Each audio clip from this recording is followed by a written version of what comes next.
Amém. Glória a Deus.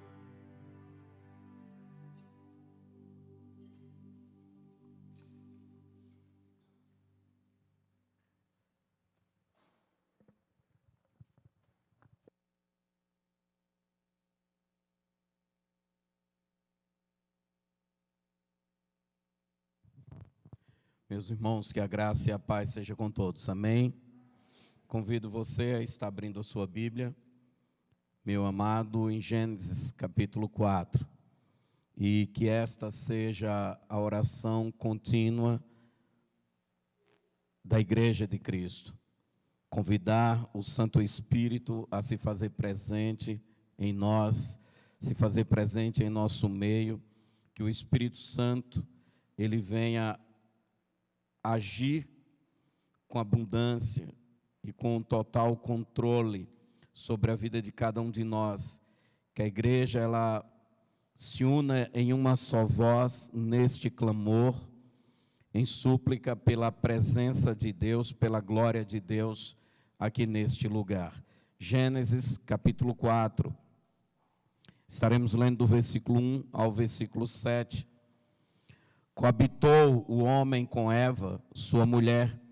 Esta concebeu e deu à luz a Caim. Então disse: adquiri um varão com o auxílio do Senhor. Depois deu à luz a Abel, seu irmão. Abel foi pastor de ovelhas e Caim lavrador. Aconteceu que no fim de uns tempos trouxe Caim do fruto da terra uma oferta ao Senhor. Abel, por sua vez, trouxe das primícias do seu rebanho e da gordura deste. Agradou-se o Senhor de Abel e de sua oferta, ao passo que de Caim e de sua oferta não se agradou. Irou-se, pois, sobremaneira Caim e descaiu-lhe o semblante. Então lhe disse o Senhor: por que andas irado e por que descaiu o teu semblante? Se procederes bem, não é certo que serás aceito? Se todavia procederes mal, eis que o pecado jaz à porta. O seu desejo será contra ti, mas a ti cumpre dominá-lo. Podeis assentar, meus queridos, a oferta de um adorador.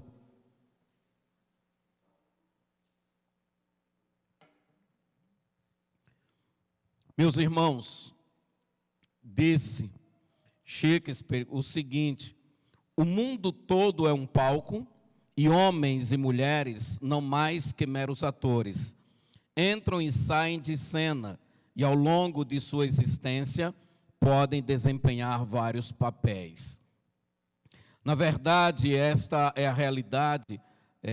O mundo em que nós vivemos é um palco onde se desenrola a história de cada ser humano, de cada geração que surge, e o texto que nós nos deparamos aqui está justamente dando a partida a essa narrativa, ao desenrolar deste cenário, aonde nós vemos a primeira geração, os primeiros habitantes da terra, vivenciando sua história. Vemos aqui o relato do nascimento das primeiras crianças. Vemos o relato da primeira formação familiar. Então, meus irmãos, aqui, na verdade, é o título de Gênesis, princípio. Então, o livro de Gênesis vai justamente mostrar para nós o princípio da criação, o princípio de todas as coisas. E em meio, meus irmãos, a este cenário, onde nós, como atores e atrizes, que viemos gerados por Deus para essa terra, e vivenciarmos cada um o seu papel, cada um a função para a qual foi criado e constituído e estabelecido por Deus, nós temos como propósito, ou devemos ter como propósito, uma vida centrada na palavra de Deus. O que vemos aqui neste relato de Caim e Abel são dois seres humanos constituídos em uma mesma família, mas com propósitos diferentes, com objetivos diferentes, com visão de vida diferente. A gente percebe em Abel uma pessoa com uma atitude, com uma disposição em viver aquilo que, a história que, na verdade, o autor da vida escreveu. Enquanto que Caim tem já uma postura totalmente diferente. Caim já tem um pensamento que, apesar de a semelhança do seu irmão, reconhecer a existência deste Deus, reconhecer que este Deus é Senhor e Criador de todas as coisas, mas entende ele que a história da sua vida ele mesmo deveria escrever, ele mesmo deveria seguir o curso da sua vida conforme os seus pensamentos, as intenções do seu coração. E a primeira reflexão que eu quero, meus irmãos, mas antes de chegar no ponto, deixa eu só citar um texto aqui, Salmo 139, versículo 16, Davi ele diz o seguinte: os teus olhos viram a minha substância ainda informe, e no teu livro foram escritos os dias, sim, todos os dias que foram ordenados para mim, quando ainda não havia nenhum deles. Então Davi nos mostra, nos deixa claro que Deus é o autor do cenário, que Deus é o roteirista, Deus é aquele que escreve a história. Nós somos os atores que vamos tão somente praticar, viver o papel que já foi escrito pelo roteirista, o grande autor da vida, o Todo-Poderoso.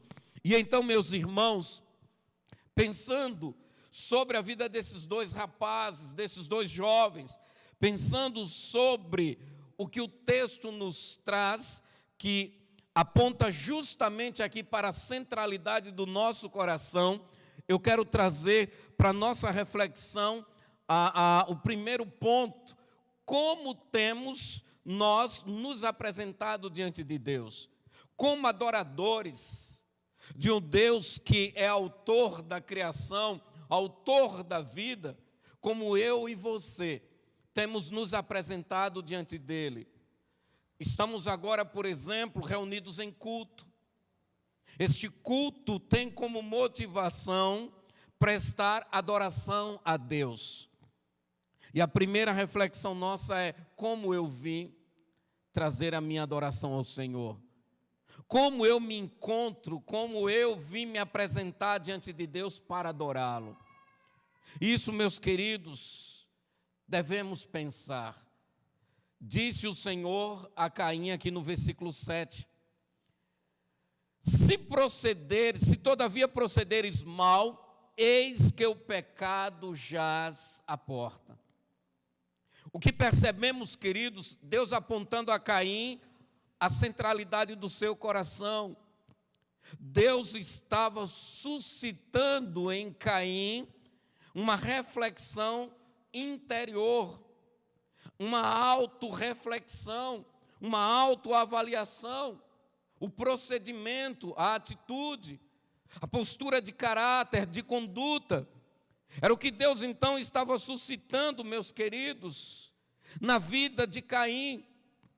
Porque esses dois rapazes foram levar uma oferta a Deus, e não vou falar sobre essa oferta, porque será o próximo ponto. Mas ao se apresentarem diante de Deus, o Senhor então rejeita Caim. O que precisamos refletir nesse primeiro ponto é: como eu estou me apresentando diante de Deus? Porque, meus irmãos, antes da oferta do adorador, Deus vai primeiro aceitar o adorador, antes de aceitar a sua oferta. Deus primeiro, meu querido, vai receber você. Deus primeiro vai avaliar você, para depois avaliar o que você está entregando para Ele. Então, é preciso que nos preocupemos, é preciso que cuidemos do conteúdo do nosso coração. Diz Provérbios capítulo 4, versículo 23, sobretudo o que deves guardar, guarda o teu coração, porque dele procede a fonte de vida. Amados, inclusive eu já preguei neste texto aqui o ano passado. É preciso refletirmos sobre o conteúdo do nosso coração.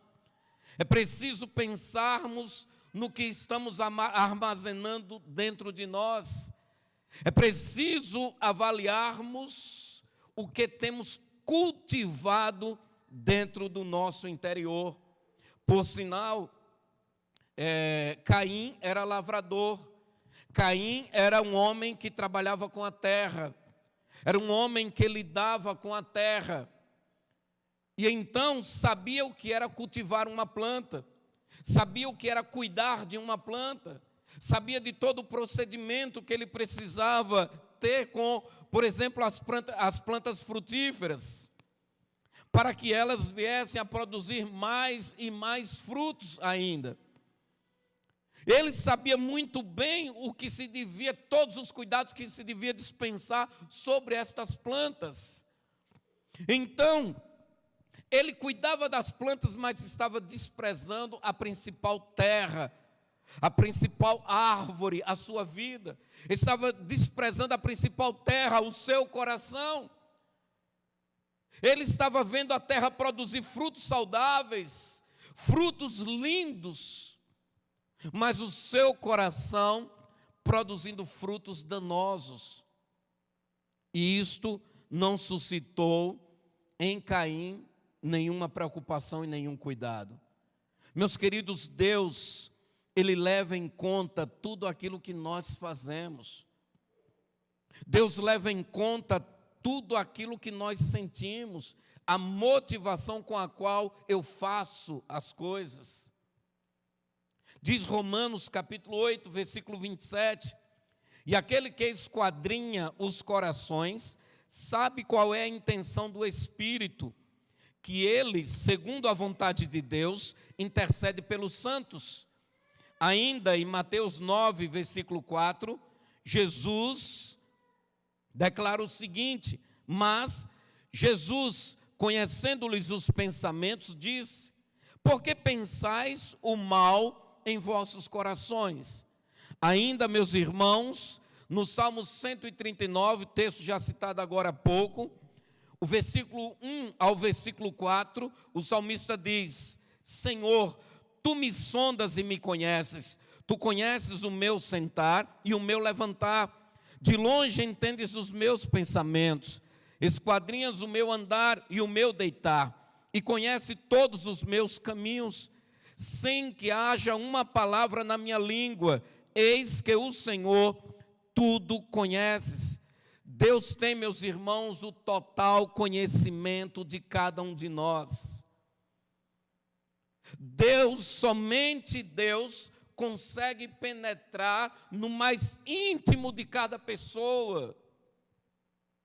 Deus sabe o que sentimos, o que pensamos, o que planejamos, o que fazemos. Por mais que tentemos nós ocultar das pessoas. Quantas coisas erradas nós fazemos e tentamos esconder dos olhos das pessoas. Por exemplo, a sequência desse texto, que eu não vou falar sobre ele, a partir do versículo 8, vai justamente descrever o resultado do pecado que foi semeado, cultivado e mantido no coração de Caim. Ou seja, ele arquitetou matar seu irmão, e quando matou, chamou o irmão para o campo, e lá no campo mata seu irmão, enterra, esconde o seu irmão, para que ninguém o visse, para que ninguém soubesse o que aconteceu com seu irmão.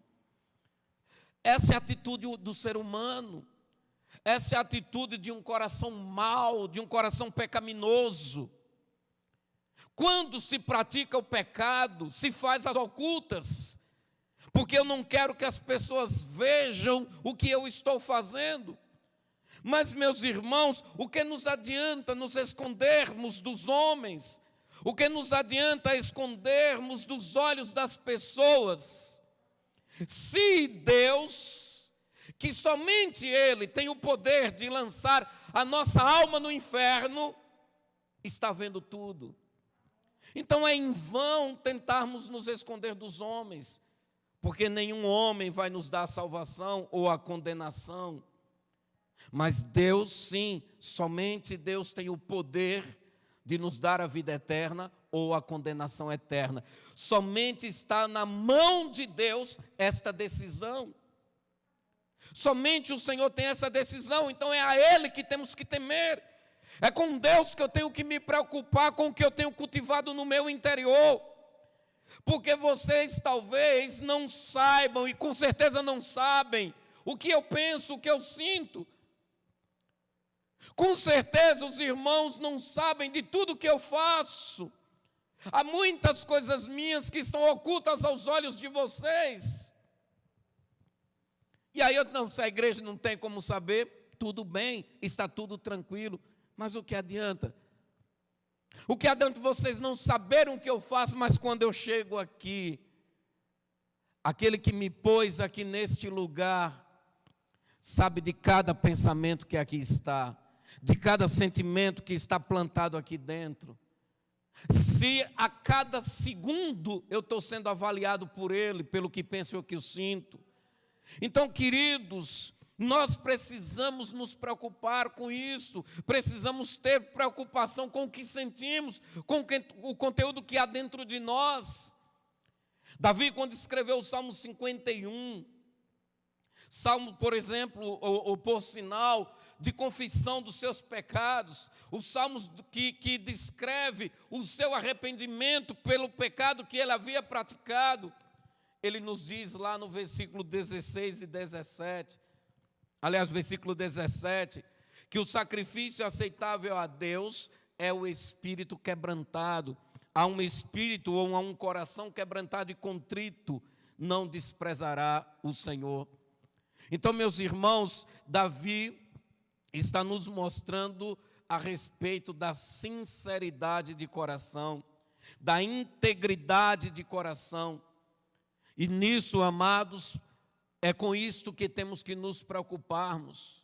Quando nos apresentarmos diante de Deus, precisamos vir ao altar do Senhor, ofertar a nossa adoração a Ele com um coração sincero.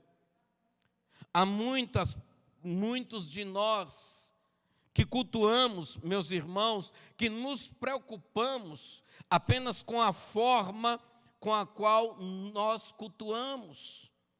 Por exemplo, quando eu digo a forma como cultuamos, é você seguir um padrão, como é o padrão da igreja na adoração. A igreja canta em pé, então eu vou ficar em pé. A igreja bate palma, eu também vou bater palma.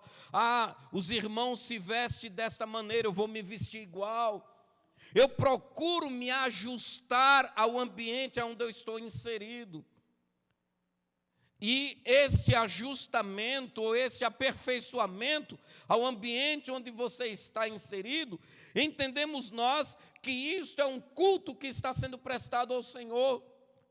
Mas o seu coração em si está longe de Deus. Foi justamente o que aconteceu com Caim.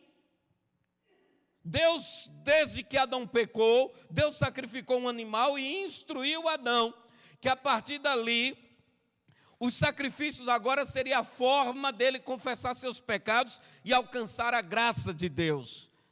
Certamente Adão passou para os seus filhos. Então essa ida em ir adorar a Deus e ofertar ao Senhor era algo que eles entendiam que precisavam fazer. Mas a gente vê, e eu vou refletir lá num ponto à frente, a diferença de atitude deles, e Caim apenas se preocupou com o ritual. Eu preciso levar algo para Deus, somente isto. E essa é a atitude de muitos de nós. O ritual do culto. Eu preciso ir ao templo. Eu preciso ir ao templo cultuar. Eu preciso estar junto com os irmãos. É como que eu tenho que bater meu ponto. Eu tenho que ir à igreja para bater meu ponto, estar lá no meio dos irmãos, dando um culto, mas não sabe a quem está cultuando, não sente nada no meio do culto, no culto que está prestando. E isso, meus queridos, é abominável a Deus. Porque está cultuando ao Senhor e você não sentir nada, você não está diante de Deus. Não estamos diante de Deus. É como você chegar num fogo e não sentir o calor. Não tem como. Se você chegar próximo de uma fogueira, não tem como você não sentir o calor dela. E se chegar mais perto, se queima. Se botar a mão dentro, assa. É impossível. Porque o fogo, você sabe o que ele é, o fogo queima. Então não tem como eu entrar em um culto, em uma adoração a Deus e não sentir nada. Não tem como eu ir prestar uma adoração ao Senhor e sair do mesmo jeito. Não há como. Não há como eu não sentir nada, se de fato eu estou chegando diante de Deus em adoração. E Caim não sentiu nada, não houve reação nenhuma, porque o conteúdo do coração de Caim não era bom, era mau. Queridos, 2 Timóteo, capítulo 3, versículo 5, Paulo nos diz ali que é possível termos uma forma de piedade, mas não termos nenhuma experiência com o poder de Deus.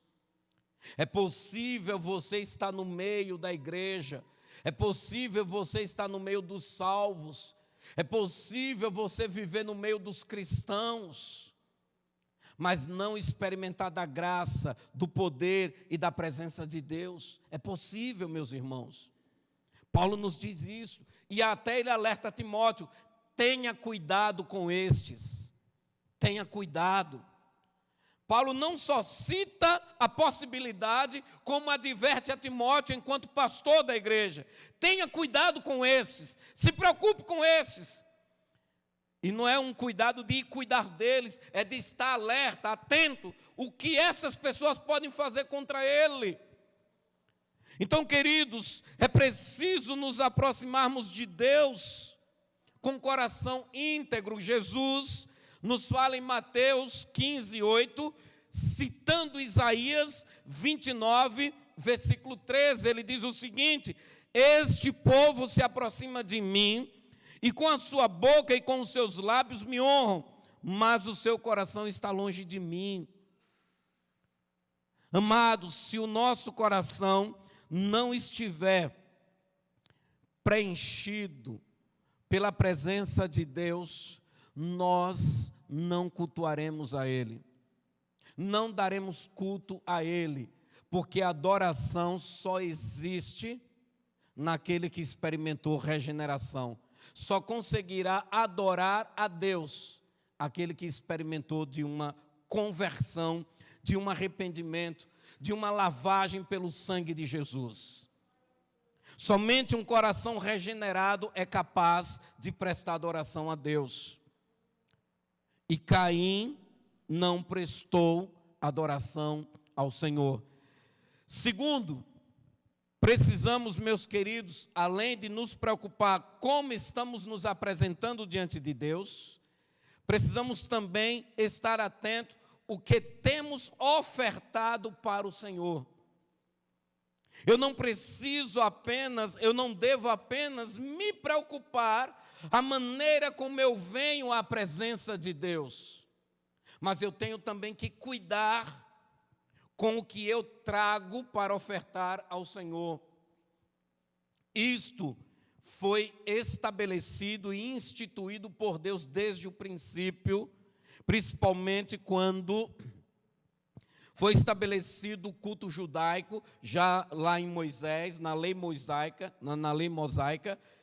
a gente vai perceber com mais detalhes, com mais clareza, esse princípio divino, mas notamos antes disto que essa prática já era comum. Por exemplo, aqui, os filhos de Adão.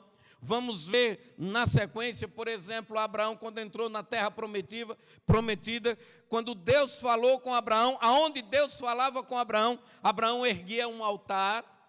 Então nós percebemos, meus queridos, que todas as pessoas que tiveram contato com Deus, todas as pessoas que entraram em adoração ao Senhor, todas essas pessoas, elas quando entravam em culto, em adoração, elas ofereciam a Deus algo. O princípio que Deus estabelece para nós na prática de culto é que nós devemos, ao ir à presença de Deus cultuar, nós precisamos ofertar a Ele algo. E aí é o que temos que pensar. Você veio hoje para o culto, você veio aqui cultuar a Deus. O que você trouxe para ofertar ao Senhor? E quando falo isso, não estou me referindo a bens materiais. Aqui o caso dos dois rapazes foi bens materiais. Mas nós precisamos trazer algo para Deus. Eu não preciso, eu não devo e não posso vir cultuar com uma atitude de espectador. Eu vou para receber alguma coisa. Você é o centro. Você é o centro do culto que tem que vir aqui para receber algo? Não, meu irmão. Eu não sou o centro. Você não é o centro do culto. Deus é o centro, Jesus é o centro. Então, sou eu que tenho que ofertar e não Deus que tem que ofertar para mim. Sou eu que tenho que vir com a atitude de entregar algo. E não Deus me entregar algo, eu vim com a atitude de receber algo de Deus. Não é assim a prática de culto. O culto, nós temos que ter a consciência que nós somos os ofertantes, os doadores. Viemos entregar algo ao Senhor. E aí é entregar gratidão, entregar a sua vida, entregar a sua oferta. Entregar o que há de melhor de você para o Senhor. Você deve, a cada vez que dobrar os seus joelhos para orar, para buscar, para adorar a Deus, de ter a atitude de ofertar a Deus. E aí o que nós percebemos hoje é que as orações dos crentes, poucos dobram os joelhos para orar, mas a atitude de dobrar os joelhos, tanto faz você orar em pé, deitado, sentado, de joelhos. Não importa como você esteja, como foi no ponto anterior, importa é a motivação do seu coração. Mas o que vemos hoje é que as nossas orações, elas se resumem em petições. As nossas orações, quando eu vou falar com Deus, é para pedir: Senhor, me ajude aqui nesse problema que eu estou. Senhor, ajuda ali a fulana. Senhor, eu estou doente. Senhor, é pedido atrás de pedido. É, na verdade, meus irmãos, uma linha de trem onde nós temos vários vagões de pedidos, que Deus já nos conhece de maneira que diz: já vem o pedinte. É porque Deus é perfeito, mas se fosse um de nós, eu não aguento mais. Eu não aguento mais esse aqui só me impede, só me impede, só me impede. As orações são vagas, vazias de conteúdo. Não se há uma adoração, não há um reconhecimento da glória, do poder de Deus. Não é uma oração que eu compreendo quem é Deus para mim. Aqui nós percebemos, meus queridos, que, seguindo o princípio do ponto anterior, que Deus dá importância à sua atitude, à motivação do seu coração, antes do que você tem para entregar. Veja, por exemplo, Mateus 5, 23 e 24. Jesus, no Sermão do Monte, ele diz o seguinte: portanto, se estiveres apresentando a tua oferta no altar, e aí te lembrares de que teu irmão tem alguma coisa contra ti, deixa ali diante do altar a tua oferta, e vai reconciliar-te primeiro com teu irmão, e depois vem apresentar a tua oferta. Então veja que primeiro Deus se importa com o adorador, para depois aceitar a oferta da adoração. Não adianta, meus irmãos, acharmos que o culto ou a vida com Deus, o meu relacionamento com Deus, ele pode ser vivido ou levado de qualquer maneira. A gente vê aqui na oferta de Caim e Abel algumas lições, alguns ensinamentos. Primeiro ensinamento: notamos que os dois tinham um propósito: cultuar a Deus. Os dois foram com um único objetivo: buscar o mesmo Deus. Eles reconheciam o Deus do seu pai como seu Deus. Havia um reconhecimento, foram direcionados a um mesmo objetivo. Deus era o alvo da adoração, Deus era o alvo do culto. Então, queridos, nós precisamos ter esse cuidado, porque nós temos desviado o nosso foco, tirado os nossos olhos de Deus e colocado em outras coisas. Nós temos estabelecido outros deuses perante nós: o emprego, o dinheiro, os bens, às vezes um filho, às vezes o cônjuge. Nós temos estabelecido outros deuses perante nós. Temos criado os nossos ídolos. E às vezes a gente se aproveita para criticar o catolicismo, que tem aquelas imagens. Nós não estamos com imagens penduradas nas nossas paredes, mas estão penduradas no nosso coração. Erguemos deuses diante de nós, que somos capazes de abandonar Deus por isto. Somos capazes de deixar o Senhor por este Deus que nós construímos e constituímos diante de nós. Então temos que ter o cuidado, inclusive o mandamento do Senhor a nós: não terás outros deuses perante mim. Não criaremos outros deuses, teremos o Senhor como único Deus, como único Senhor da nossa vida. Segunda lição que Ele nos ensina, meus irmãos, é que eles também nos mostram que do fruto do nosso trabalho nós temos de tirar algo para Deus. Aqui está inserido então a prática dos dízimos e das ofertas. Percebemos que aqui o texto cita que Caim era lavrador e Abel pastor de ovelhas. Os dois trabalhavam, ou seja, o que Deus tinha dito a Adão, que agora do suor do teu rosto comerás, Adão ensinou seus filhos que tinham que trabalhar. Então os dois estavam trabalhando e produzindo. E diante da sua produção, eles entenderam que o que eu produzo, eu tenho que tirar algo para Deus. É outra lição que nós recebemos desses dois rapazes, meus irmãos. É que de tudo, do fruto do seu trabalho, do resultado do seu trabalho, você tem que separar algo para o Senhor. E a nossa vida, a produção da nossa vida, nós temos que, primeiro Deus. Então eu produzir, eu preciso destinar ao Senhor parte da minha produção. Segundo, eu preciso ajudar o meu próximo, aquele que necessita. Eu preciso estender a minha mão a essas pessoas. E terceiro sou eu. Eu estou em última escala na fila. Mas qual é a nossa prática? É o inverso. Primeiro o meu. Eu vou me suprir, eu vou atender minhas necessidades. Se sobrar, eu dou o meu dízimo e talvez, se possível, aparecer, eu possa ajudar alguém. Nós invertemos as coisas. Primeiro o meu, primeiro eu, primeiro o meu suprimento, minha necessidade. Se der, eu dou o dízimo. No mês que apertou, não vou dar meu dízimo, não vou entregar meu dízimo. Meus irmãos, entendamos que aquilo que nós produzimos, se nós reconhecemos que Deus nos deu, e normalmente o crente diz: meu emprego foi Deus que me deu. O salário que eu estou tendo foi Deus que me abençoou. Aí você consegue, às vezes é trabalhador no campo, ou tem fábrica, tem lojas, tenha lá o que for que você tenha.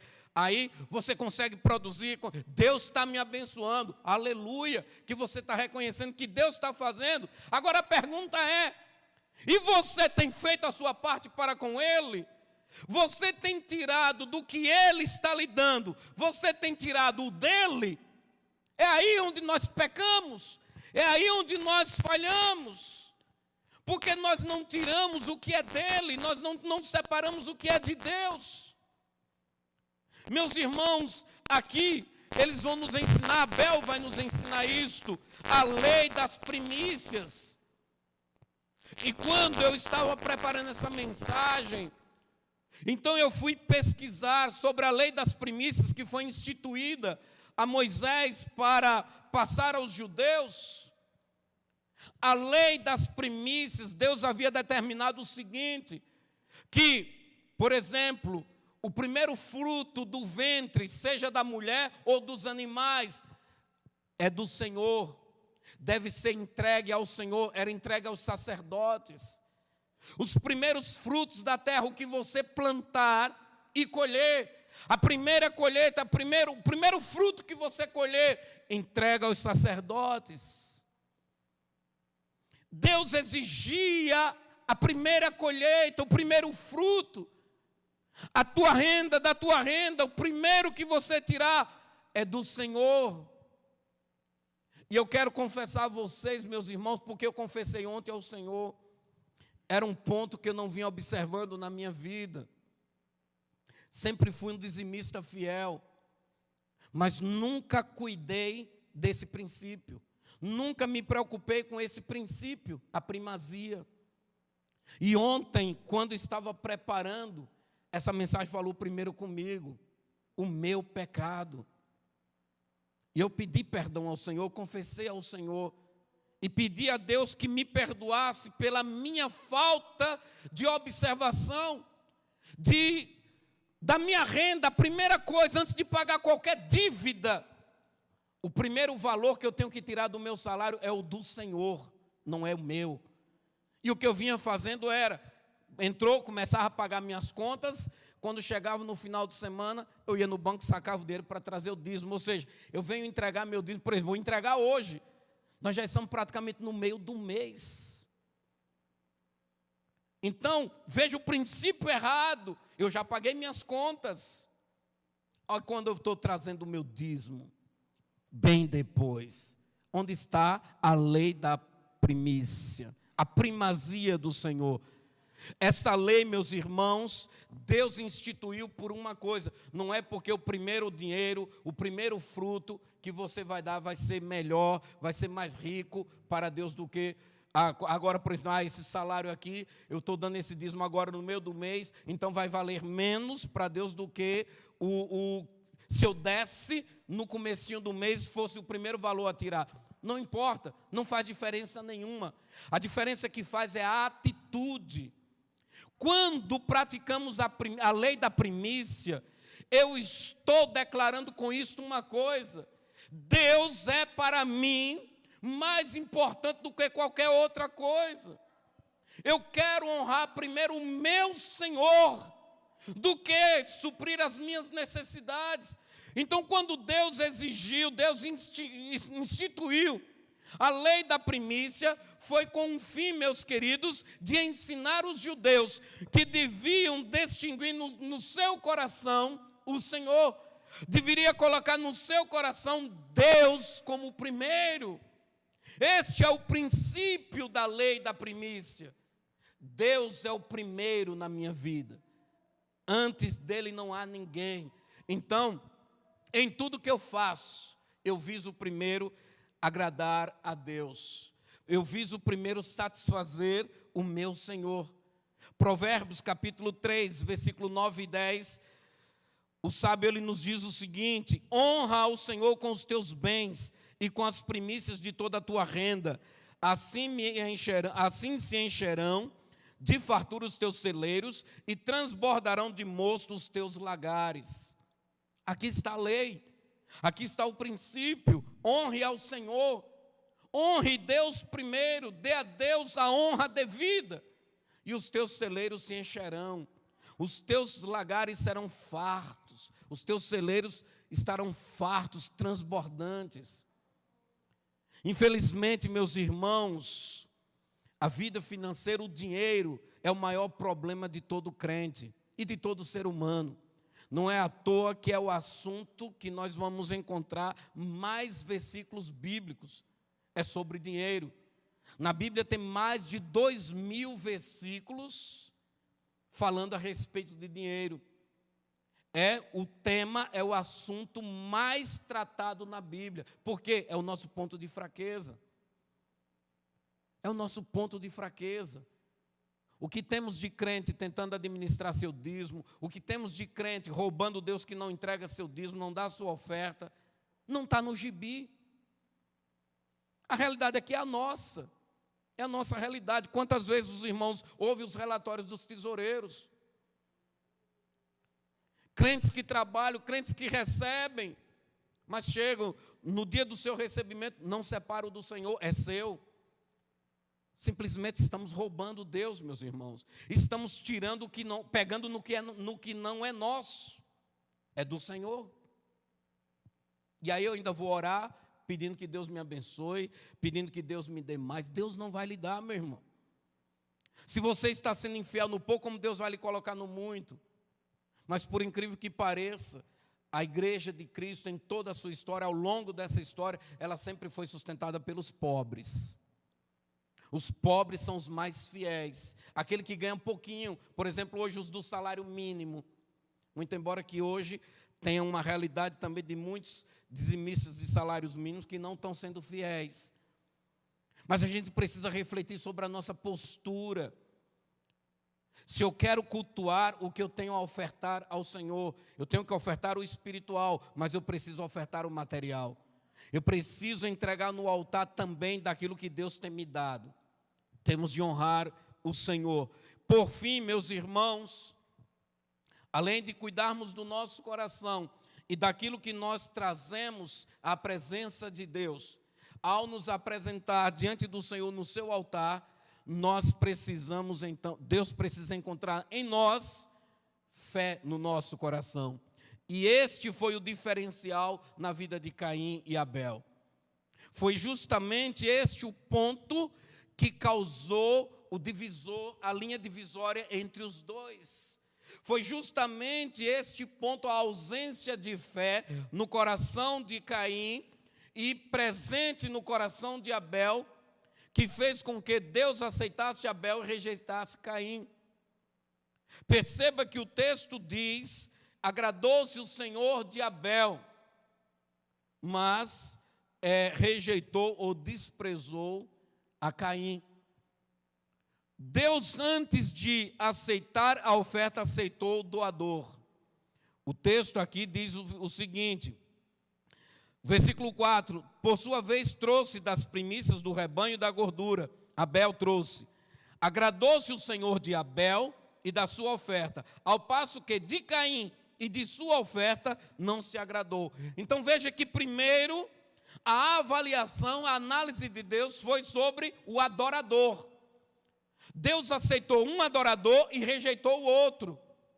E por que então Deus rejeita Caim e aceita Abel?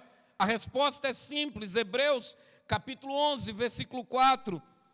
O autor da carta aos Hebreus nos diz o seguinte: pela fé, Abel ofereceu a Deus mais excelente sacrifício que Caim, pelo qual alcançou testemunho de que era justo, dando Deus testemunho das suas oferendas, e por meio delas, depois de morto, ainda fala. Então, meus irmãos, o conteúdo do coração de Abel foi o que o levou a aceitar, Deus aceitá-lo como adorador. O conteúdo do coração de Caim fez com que Deus o desprezasse. E agora a nossa pergunta então: e o que havia no coração de Caim? O que estava no coração de Caim? 1 João capítulo 3, versículo 12, o apóstolo João nos diz o seguinte: não sendo como Caim, que era do maligno e matou a seu irmão. E por que o matou? Porque as suas obras eram más e as de seu irmão justas. Caim era do maligno, o seu coração era mau. O conteúdo do coração de Caim era a malignidade, era a maldade. Era um coração que estava possuído pelo mal. Por isso Judas, na sua carta, no versículo 11, ele diz o seguinte, ele nos fala a respeito do caminho de Caim, apontando o caminho de Caim. O caminho de Caim é o caminho da maldade. E nós precisamos ter cuidado para não trilharmos o caminho de Caim. Precisamos ter o cuidado para não andarmos no caminho de Caim. Que Deus, meus irmãos, nos ajude, nos abençoe e nos capacite a compreender de que se queremos ser aceitos por Deus na nossa prática de culto, é preciso o Senhor achar fé no nosso coração. Hebreus 11, versículo 6, o texto vai nos dizer que sem fé é impossível agradar a Deus. Porque Deus exige que todo aquele que se aproxima dele, creia que ele é galardoador dos que o buscam. Então, se você quer buscar a Deus, se você quer adorar a Deus, é preciso que o conteúdo do seu coração seja preenchido, ou o seu coração esteja contido a fé. Que a fé se faça presente no seu coração e na sua vida. Que o Senhor nos abençoe. Estaremos orando agora. Após a oração, estaremos encerrando a nossa transmissão, agradecendo a todos os irmãos que do seu lar têm participado conosco deste culto. Oremos ao Senhor. Ó Deus, Pai Todo-Poderoso, Deus de graça, bondade e misericórdia, a Ti exaltamos, louvamos e agradecemos pela bondade do Senhor, a Ti glorificamos e o louvamos por todos os Teus benefícios para conosco, e louvamos por essa palavra que nesta manhã o Senhor trouxe ao nosso coração. Que o Senhor nos capacite, ó Pai amado, a cada dia a sermos verdadeiros adoradores, que Te adorem em espírito e em verdade. Que o Senhor nos abençoe a cada dia e nos ajude a entendermos que, ó Pai amado, viver para o Senhor foi, ó Deus querido, a razão pela qual nós existimos. Que o nosso coração se incline a buscar ao Senhor, a estar na presença do Senhor, a andar em Tua presença, em fidelidade e obediência à Tua palavra. Abençoe cada família, abençoe cada lar, ó Pai, que nesta manhã participa conosco deste culto. Abençoe cada um dos Teus servos, ó Deus, que no aconchego da sua casa tem, ó Pai querido, sido abençoado e ministrado pela Tua palavra. Abençoe as vidas que aqui estão presentes, os irmãos que aqui se encontram. Que o Senhor visite, ó Deus, cada um de nós, e que a bondosa graça do Senhor seja sobre nós todos os dias e em todo momento. Assim oramos, gratos ao Senhor, em nome de Jesus. Amém. Queremos agradecer a você, querido internauta, pela sua participação conosco. Que Deus te abençoe. Estaremos agora, meus irmãos, fazendo